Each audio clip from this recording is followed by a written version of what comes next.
L'exposition Nous Laminaires fait partie du projet intitulé Nous Laminaires 1913-2023 que j'ai conçu pour célébrer les 110 ans de la naissance d'Aimé Césaire. Alors Nous Laminaires est pour moi une façon tout à fait originale de transmettre la poésie d'Aimé Césaire en la mettant en dialogue avec la photographie contemporaine. Le visiteur est convié à découvrir les paysages naturels de la Martinique en dialogue avec la poésie d'Aimé Césaire et la photographie, l'art photographique, l'art visuel de Juliette Agnel, Choué Bingdou et Nicolas Dernay.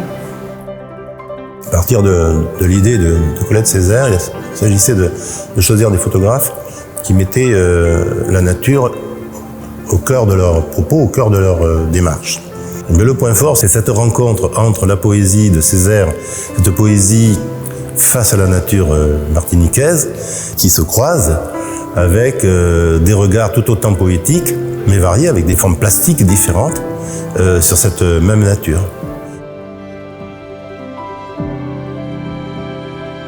C'est une manière de donner à voir des beautés inattendues, des beautés cachées, révéler la force des paysages naturels de la Martinique, révéler la puissance émotionnelle de la poésie césarienne, et puis inviter des photographes à regarder notre territoire martiniquais avec leurs yeux, et puis à en rendre compte.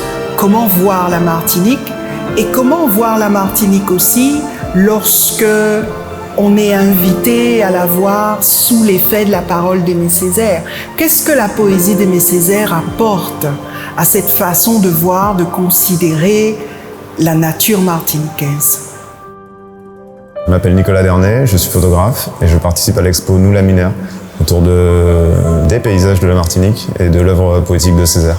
Je travaille sur le rapport de l'homme à son environnement et c'est la première fois que je fais des photos complètement de nature en fait, où il n'y a pas la trace, il n'y a pas vraiment la trace de l'homme.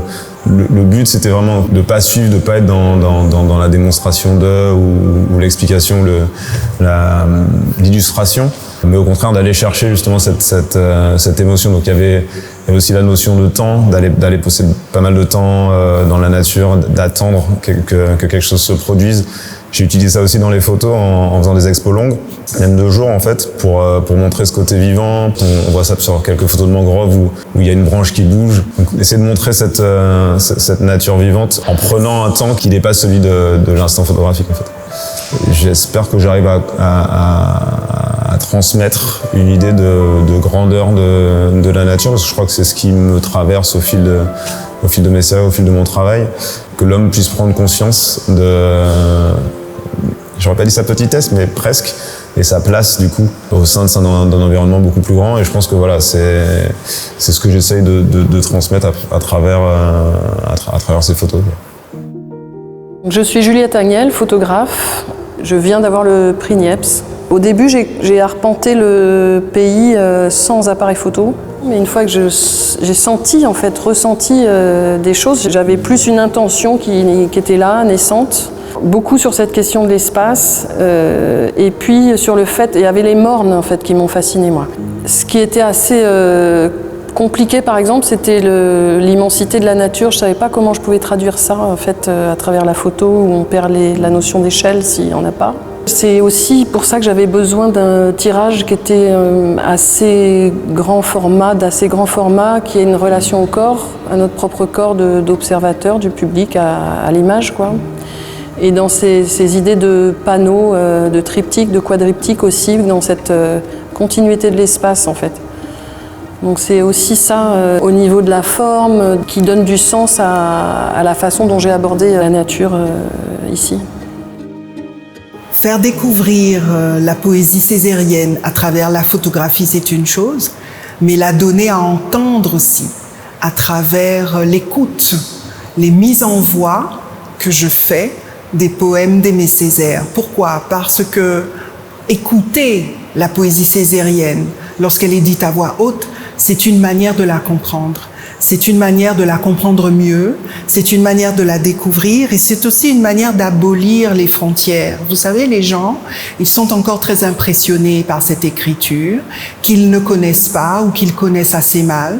La poésie d'Aimé Césaire, comme toute haute poésie, peut paraître effrayante et mon objectif, c'est de rendre cette écriture accessible à tous les publics, en particulier aux jeunes publics, aux enfants. Et donc, je propose d'écouter des extraits ou des poèmes entiers d'Aimé Césaire, habillés par des sons de la faune et de la flore martiniquaise. Des sons que je me suis amusée à aller chercher aux quatre coins de mon pays, que j'ai captés et qui me permettent de valoriser non seulement la poésie d'Aimé Césaire, mais toute la nature martiniquaise. J'espère que cette exposition pourra voyager. J'espère qu'elle pourra être vue à l'étranger. J'espère que la Martinique pourra rayonner à travers cette exposition parce que nos paysages sont notre force. J'espère aussi que la jeunesse martiniquaise viendra visiter l'exposition, que les écoles se déplaceront et que les jeunes Martiniquais qui aujourd'hui ont l'impression qu'il n'y a rien pour eux à la Martinique, j'espère qu'ils changeront d'avis et qu'ils se rendront compte que la valorisation de leur territoire, c'est la valorisation d'eux-mêmes, de nous-mêmes. Et donc j'espère que cette exposition ne sera pas uniquement une exposition artistique, qu'elle ne sera pas uniquement une affaire esthétique, mais qu'elle sera aussi une espérance partagée par nous toutes et par nous tous.